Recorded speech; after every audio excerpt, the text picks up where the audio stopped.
So this week we read two parshiyos, Achrei, Weiss, and Kedoshim, and these two parshiyos contain many, many mitzvahs.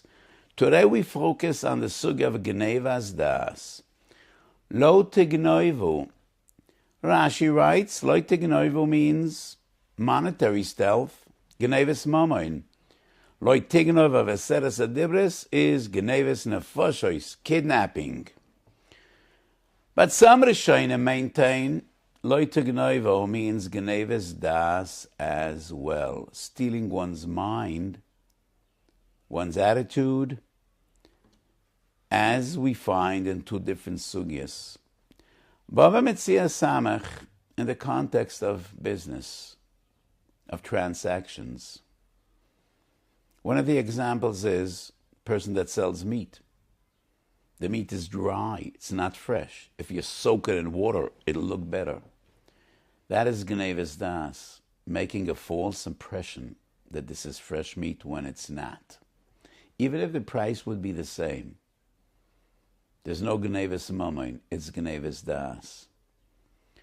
You invite a person, they want to come over when you know he's not going to come and you have no intention of hosting him. That's Gneivat das. You offer a person a gift and you know he won't accept and you don't really intend to give him. That's Gneivat das. And these halachas are in two sources, Bava Metzia Daf Samach and Chulin Tzadik Daled Amud Aleph. And a Masechet Chulin, the Ritva brings in the name of Bali Atoisvis, Gneivat das is included in Lo tignoivu in this week's parsha. It's a diuraisa. We find the same opinion, Smag lo tasa kuf nun hey sefer Yereim kuf chov daled. On the other hand, Smak, both the Smag and the Smak, Sefer Mitzvahs Godel, Sefer Mitzvahs Kotten, were Bali Atoisvis. Smak Reish Samach Beis maintains Gneivat das is only midarabonon. That is the opinion of the Bach, Reish Chov Choshe Mishpat. Shulchan Aruch Harav, Agarshaz, Balatanya, Hilchas Enoah v'Gneivat das, Sif Yud Beis. The Rambam brings these halachas in two different sources. Hilchas Deis Perek Beis, he brings what is not associated with transactions with business. And it's in Hilchas Deis. Hilchas Deis is Midois Toivois, not mitzvot aseh or lo ta'aseh. And the other halachas he brings in Hilchas Mechira Perek Yud Ches. Mashma medivrei Rambam shnei dinim. If it's business associated, might be min haTorah. But I think according to the Rambam, it wouldn't be Gneiva, it would be loisaina, it would be oinoa, because he doesn't bring it in Hilchas Gneiva, but rather in Hilchas Mechira. Is it min haTorah or midrabon according to the Rambam? Divrei Torah niyam b'mokom echad v'shirim b'mokom achar. The Mabit Kira Sefer al Rambam Mechira writes, Pashtus mashma min haTorah. That is what the Rambam himself writes. Where? Surprise. Peresh Mishnah Mesechet Kelim Perek Yud Beis Mishnah Zayin. It's an Issa Diuraisa of Gneivat das. Sma Reish Chov Ches Siv Kot Neches. Two Chidushim. Sma writes, if that is customary, it's basic courtesy, nimus, to invite a person even though you know he won't come, then it's legitimate. You know, you ask a person, how do you do? You don't expect them to start telling you. It's just a way of saying, good morning, good evening. And as a soul, we say, Ma shlomcha. You don't really want them to start telling you what's happening, how he is. So the Sma says, if that is customary, if that is the minig, if that is what people usually do, then it's legitimate. You could offer him something even if you know that he won't accept. Why would that be legitimate? Why would a custom permit doing an Aveira? I think if it's customary, it's no longer an Aveira. And we could understand this psak with two different nuances. Number one, Iuda'ate anavshei, and that's a Gemara in Chulin Tzadik Daled.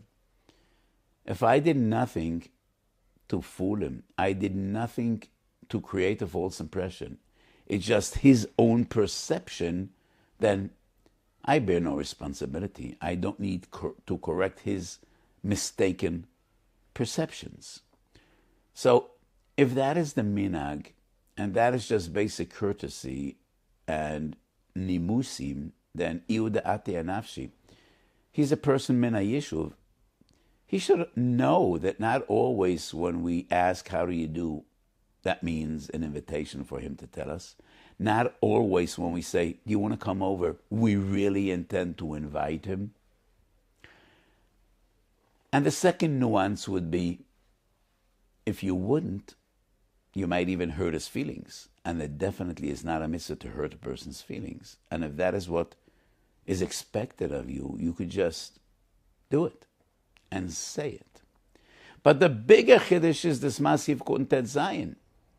And the other aspect of Gneivat Das, which is business associated, this Ma also says, if that is the custom and that is what all the soichrim do, you could do it as well.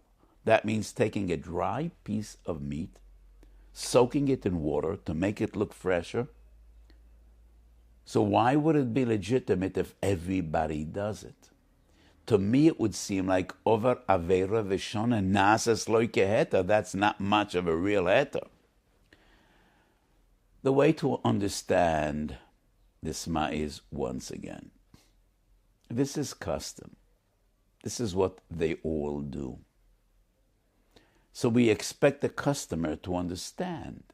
If you see a piece of meat that looks fresh and it has a lot of schmaltz, you shouldn't take that for granted. And you should ask the shopkeeper, is this fresh or not? Beyond that, if everybody does it and I won't, then I'm going to pay the price. When the customer sees a dry piece of meat, he's repulsed. He won't come again. He'll go into my neighboring store and he sees a fresh piece of meat. He knows that it was soaked in water. But nevertheless, it's more appealing. So he might ask the shopkeeper, he might not ask him. He might wish to assume that it's fresh meat, even though in the back of his mind he knows maybe it's not. So if everybody does it and I won't, I will be jeopardizing my reputation, my panasa, and I don't need to go to that extreme just to be overly honest. That is the way I would understand the Sema. However, Shulchan Aruch Harav Sif Yutes says, Shoyma nafsho yirchak mizeh. I think this language proves might be legitimate, might be mutar, but it's not the right thing to do. We should conduct all our affairs and business dealings betachlis hayoshar, with utmost honesty and emes. The Chidusharim said, Midvar sheket tirchak. All the other harachokas are midrabanan. There is only one value, one ethical principle in which all the achokas are minatayra, and that is midvar sheker tirchak. Divrei Malkiel also questions this psak in Chuvas Chele Gimel Simen Nun Dalet. So Rashi in Chunin writes, there's an issa of Gneivat Das, Oise kedei shechaveru yachzik loy toivo. When I pretend to invite him, when I pretend to offer him a gift, the reason I'm doing so is I want to have benefit. I want him to reciprocate in a similar way. When I need a favor, I want him to do a favor. Mashma medivrei Rashi, that if I have no intention at all of achieving any toivus and or any benefit, that wouldn't be an issur. So if our interpretation of Gneivat Das is Gneva, Oinoa, makes a lot of sense. The essence of both Gneva and Oinoa are receiving something you didn't really earn, getting something you don't really deserve to get. By Gneva, it's taking by force. By Oinoa, it's taking by deceit. But the common denominator, Tzadeh Shava, you're taking something which you do not really deserve to receive. So when I pretend to do him a favor, I want him to do me a favor. The favor you expect to get is not something you really deserve, because you did nothing for him. It is just deceit, as if you're offering something which you never intended to give. But if it's all about midas toivus, why would it make a difference? Still makes a difference. Yevames samachayom midbeis. The Gemara says, "Mutar l'shanos mipnei dvar hasholem." You could be untruthful if your intention is to enhance peace and harmony and bring people together. Shalom overrides emes. You have no sinister intentions. To the contrary, you want to bring people together, enhance brotherhood and friendship. Mutar l'shanos. It is not only mipnei dvar hasholem. Ksubas yudches. Da aloches kebesel kala noa v'chasudo. So, Ben Shammai says, Shammai Azukan says, she's not pretty, she's ugly. You can't say she's pretty.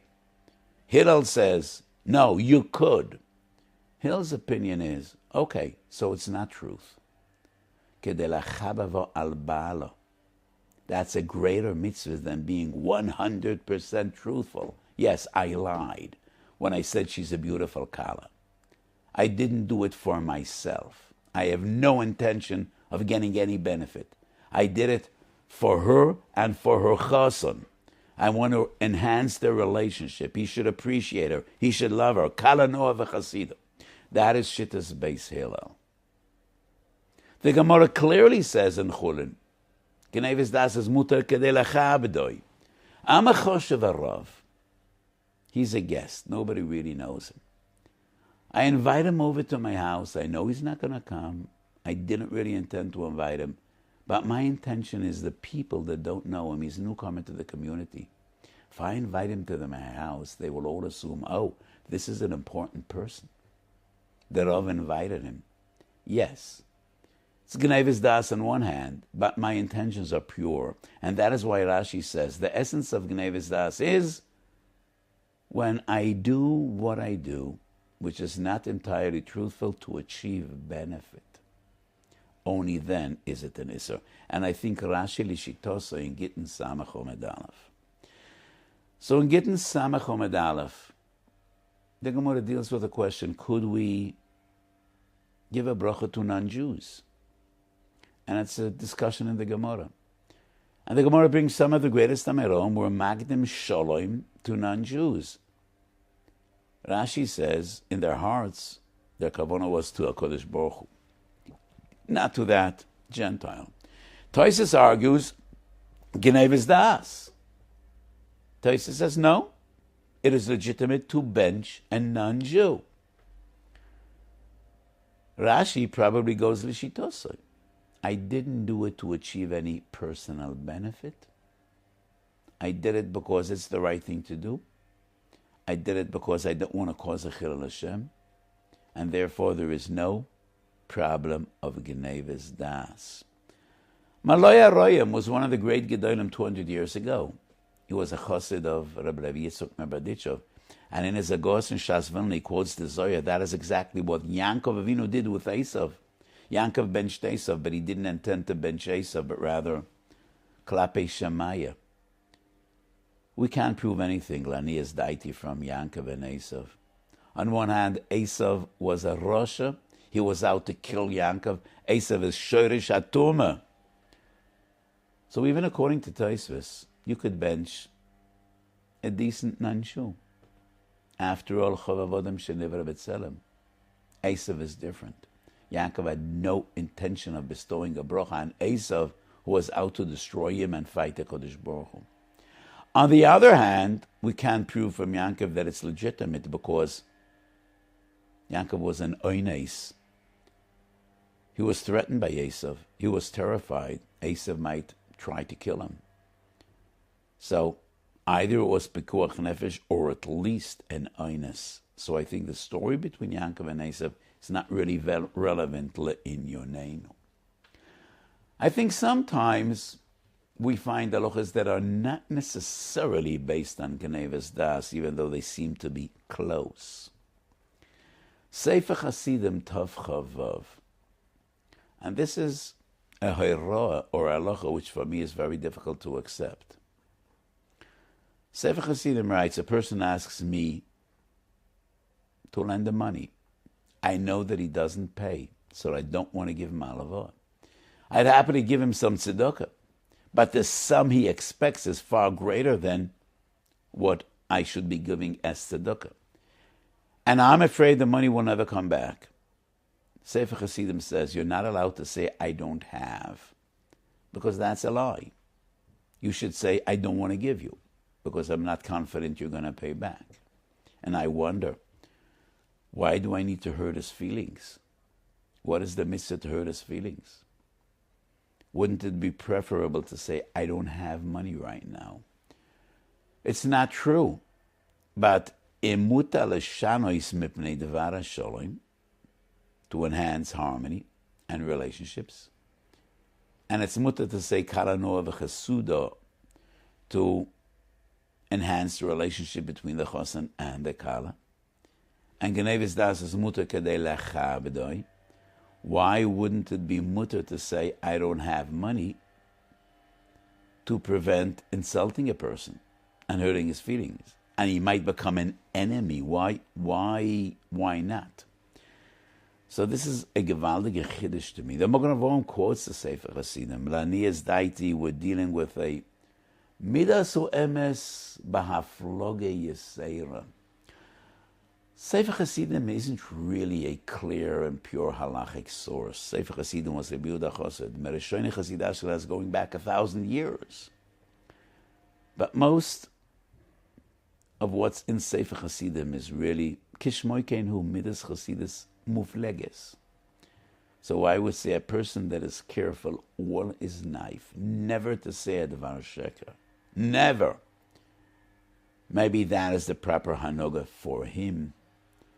But I feel for us, definitely would be preferable to say, I don't have money, than hurting a person, embarrassing him, and I say, I won't give you money because I think you might not pay that loan.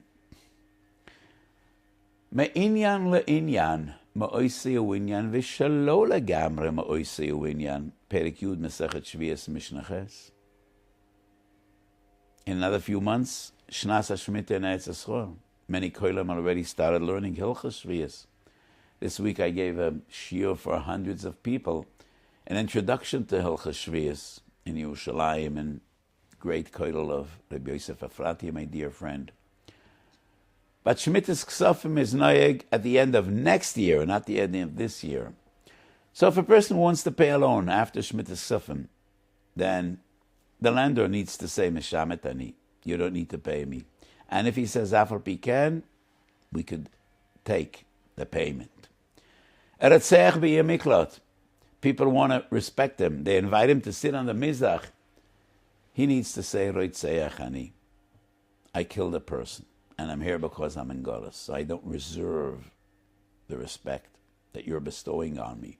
And if they say, Afal Pikan, mutar lo. That's the Mishnah. Yerushalmi, both in Shvias Daf Lamed Amud Beis and in Makkah Zayin Amud Beis, Yerushalmi says, Ki yoitze bedavar. Person who's considered a Talmud Chacham. People respect him because they think he is Buki in two Masechtas. In reality, he is only Buki in one Masechta. He is required to tell them, I'm not such a big lamdin as you think. You think I'm Buki in two Masechtas, I'm only Buki in one.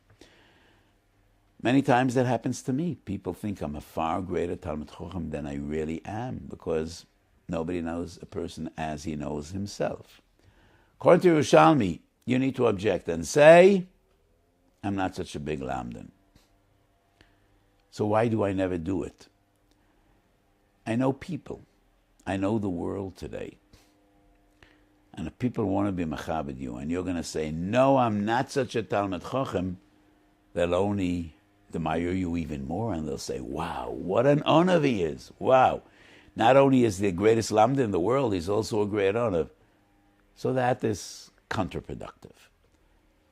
And if you will object and you say, I'm not such a big lamdin, and people will be in a spoil, ultimately, even when you say I'm not such a big lamdin, it will be more gaiva than another. So let them just do what they wish to doing, and if they're mechabed you, receive that covered. What is important is between you and HaKadosh Baruch Hu. Don't let it get into your head. Don't become arrogant, and really, it is only you and HaKadosh Baruch Hu know what you really deserve, what you're really fitting for, and what not. But anyway, the Maharit, Chuvas Marit, or Chaim, Siman Ches, wonders, why would that be considered Gneivat Das? I am not doing anything to deceive other persons. I'm not doing anything to make an impression. Why do I bear responsibility if they think I'm a greater lamdan than I really am? I mean, why is that my problem and not their problem? If people have a mistaken perception, it's not my problem. But I don't know why the Merit thinks this mission has anything to do with Gneivat Das. I think it has to do with Torah and Kvoida Torah. Also, especially when you don't really deserve it. So I think this is Aloha Misuyemes and then Hanoah Medivrei Torah. Has nothing to do with a broader sugya of Gneivat Das. וכך כוסף אחידו בשלוש תשובות חיים שואל חלק א' סימן עין א'. The Chador wrote tens of Svarim, one of the most prolific Gedolim that ever lived. One of his great Svarim is Shalosh Teshuvos Chaim Shoal, and that is what he clarifies. Lo kedivrei Maharit. Very common phenomena, which happened to me many times, and I have a very firm and clear opinion, even though some other Rabbanim and Gedolim would not necessarily agree with me. You come to a chasana. You are invited by one party. You wouldn't come l'chaved the other machutin. You feel especially close with Mr. A and not Mr. B. But you come into the chasana and Mr. B rushes over you, and he's so happy, and he seems to be convinced that you came l'chvoidoi. Would that be Gneivat Das? So some Rabbanim Paskin, you need to clarify matters and said, I'm happy to see you, but I didn't come l'chvoid, I came l'chvoid the other machutin. And I think that's ridiculous. Person is happy you came l'chvoidai. Why not let him bask in his glory? Let him be happy. I quoted Rashi. Gneivat Das is wrong only when your intention is to achieve personal benefit. So, this is basically a lie. You're doing something just to put on a show, and your motive and intention is to gain. That is Gneivat Das. I did nothing to create a mistaken perception. Came to a chasana, b'toim lev. Both mechatonim are happy to see me. Each of them is convinced I came l'chavoidai. Let them be happy. What mitzvah would there be to dash a person's simcha, especially b'shas simcha? So in Yerushalayim we have many simcha complexes, not only a simcha hall. In Gutnik, as you walk in, one hall on the right, one to the left. Wolf in Yerushalayim, you walk up the stairs, one hall to the right, one hall to the left. And every night there are two chasanas. Many times that happened. I come to a chasana in Wolf. I was only aware of one chasana. I'm going right. The mechutin of the other chasana on the left hall just happens to come out. He sees me, rushes over to me, takes it for granted that I'm here because I came to his chasana. I didn't even know that he's marrying off a child. And even if I would know, maybe I wouldn't come. But he's convinced I came to him and he's so happy. So what am I supposed to do? I walked into his chasana, I danced with the chasana, I danced with him, I spent 20 minutes. That's not Gneivat Das. So am I supposed to hurt his feelings? It's very unpleasant, seeing it off and saying, well, I'm so happy you came. And the Rav tells you, I didn't come. I didn't come to you. I apologize. Why? Well, what's the point? How could that be a mitzvah? It's a mitzvah to make people happy. We have no mitzvah to make people sad or to diminish their simcha. As long as I did nothing untruthful, I did not try to create a story that is not true, then that is not Gneivat Das. The Rambam so beautifully and so eloquently defines what is Gneivat Das. And I want to read the Lashon of the Rambam. Perek Beis Melchus Deis Halacha Vov. אסור לאדם להנהיג את עצמו בדברי חלקות ופיתוי, ולא יהיה אחד בפה ואחד בלב, אלא תויכוי כבערוי. You cannot conduct your personal affairs with sheker and deceit, and be one in your mouth and different in your heart. לא יפתח לו חובייס שהוא צורך לפותחן המוחרון כדי לפתויסוי שבשבילו בשביל כבודי פוסח. And then the Rambam concludes this halacha. ואפילו מילו אחת של פיתוי וגנבת דעת אסור.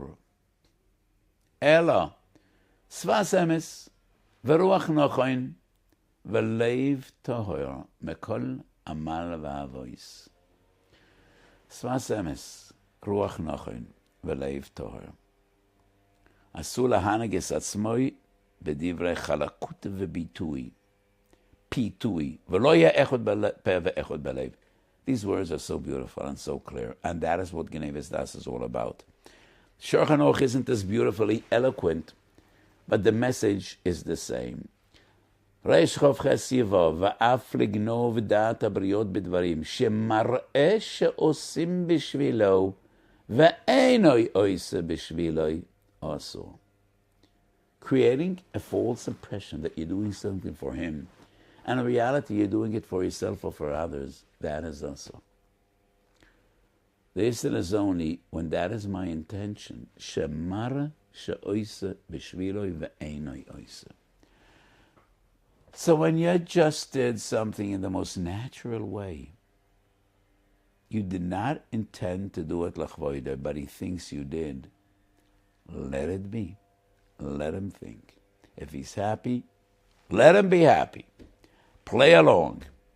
As long as you have no sinister intentions and you do not plan this out to achieve any gain or any benefit. Kach nera borur la'anius daiti.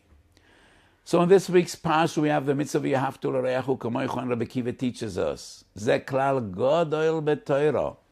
Safru, Torah Skan in this week's parsha, Kedoshim, Perites Nedorim, Yerushalmi, Daf Lamed, Klal Godel B'Torah. We are in the midst of Yemei Sfira, days that were transformed.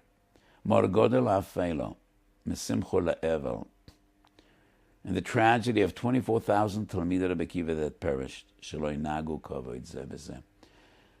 And many throughout the ages wondered, why such harsh punishment of an Aveda does not seem to be such a terrible transgression?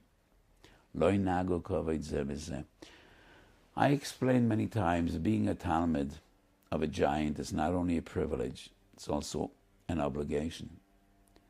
It's not only a schus, it is a responsibility.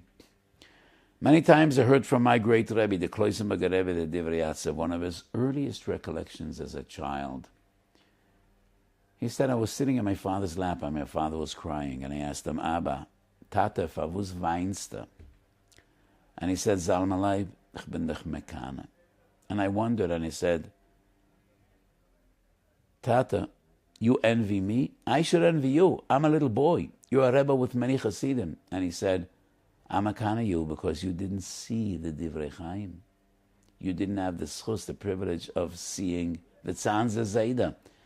And I was taken aback even more, and I said, Tata, I should envy you because you did see the Divrei Chaim. And my father, crying, responded, you didn't know the Divrei Chaim, so what could they demand from you la'achar mea ve'esrim in the day of judgment? They will ask me, you saw the Divrei Chaim, what did you learn from him? And my feeling is, those 24,000 Talmidim of Rebbe Kiva that perished, Min HaShamayim, they were asked, you knew Rebbe Kiva and you learned nothing from him? Where were you when Rebbe Kiva said, V'yahavta oreachu kamocha zakha godel b'toira? Where were you when Rebbe Kiva said, Chovav Adam shenivra b'tzelem, chibi yasera naidaslo shenivra b'tzelem elokim, and Perek Gimel of Masechet Avos? Where were you when Rebbe Kiva said, Es Hashem Elokecho tiro l'rabbis talmidei chachamim? What did you learn from your great Rebbe Kiva? Only lamdes? You learned nothing of Derech Chaim and Terchachas Musar. You didn't learn from him what it is Kvoid Chaverim and Ahavas Reim. Yes, being the Talmud of a giant is a responsibility and not only a privilege. However, Chazal say, Kula Mesu ben Pesach Latzeres, Mepnei Sholer Nagu Koved Ze Beze, not because Shelo Ahavu Ze Et Ze. Love and respect are closely related. Usually you respect people that you love people that you respect, but they're not one and the same. So both in Toras Kohanim and Yerushalmi, everybody knows the famous Mama,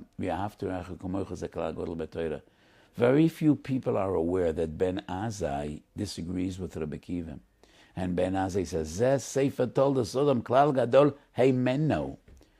We could appreciate Rebbe Kiva. Was so central, so essential, so important. But what is so special about Zeh Sefer Toldos Sodom? Lani es daiti. Rebbe Kiva and Ben Azai discuss what is the most basic, fundamental, important ingredient of a just Torah, moral, ethical society. Rebbe Kiva says brotherly love. That should be the cornerstone of a Torah society. Ben Azai says, Moiri v'Rabbi. Ben Azai was a Talmud Chover of Rebbe Kiva. I think there is something even more important. Kavod, respect. Because Ahava, by its very nature, is not universal. A person should love his wife more than he loves other people.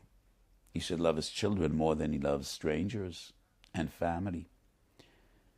Love by its very nature, we love some people more than we love others, and that is human nature. You can't change that.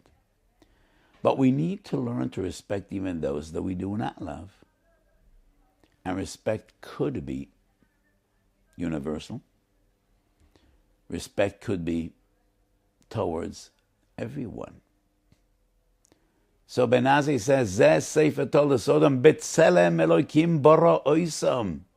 That is even more important than V'yahavta l'reacha kamocha. And I could almost hear Ben Azai saying, my beloved Rebbe, don't be angry at me. It's not what I say, it is what I heard from you. Because you were the one that taught us in Masechet Avos. Chovav Adam shenivra b'tzelem, chibi yasera nadaslo shenivra b'tzelem elokim. And that is the pasuk. Zeh Sefer Toldos Sodom. B'tzelem elokim bara oisam. Let's not get into the machlokes between Rebbe Kiva and Ben Azai. Achois b'zeh v'gam ezeh al tanach yadcha. Yes, we should love each other, we should respect each other. V'yahavta l'reacha kamocha. Chovav Adam shenivra b'tzelem. And we are in the midst of Yamei Asvira. Now is the time. So a terrible plague struck Talmidei Rebbe Kiva. 24,000 Talmidim died from Askara. Askara, they couldn't breathe. Corona, first and foremost, more than anything else, it attacks your pulmonary system, your lungs. Most of the people that died from Corona died because their lungs were no longer functioning. At least in Eretz Yisrael, we seem to be almost out of the woods, miraculously. Baruch Hashem. I know that in America things are much better. I know that in South America things are horrific, and in some countries in Europe. So one of the greatest gulas is Tinhagu kavod ze beze. Shulchan Aruch writes Tov Tzaddik Gimel. Lag BaOmer is a day of simcha because Posku Melamus. They stopped dying. The plague was over. Why is that? Many times I quoted Rabbi Sol Salant and the Chidush Arim. Memtes Yemei Omer coincide with Memches Dvorim Shatoyre Nikneis Behem. So every day we count. Let us assume that Rabbi Kiva had the same opinion. If you count Memches Dvorim Shatoyre Nikneis Behem, unbelievable. Number 32 is Oyev Esabriyos.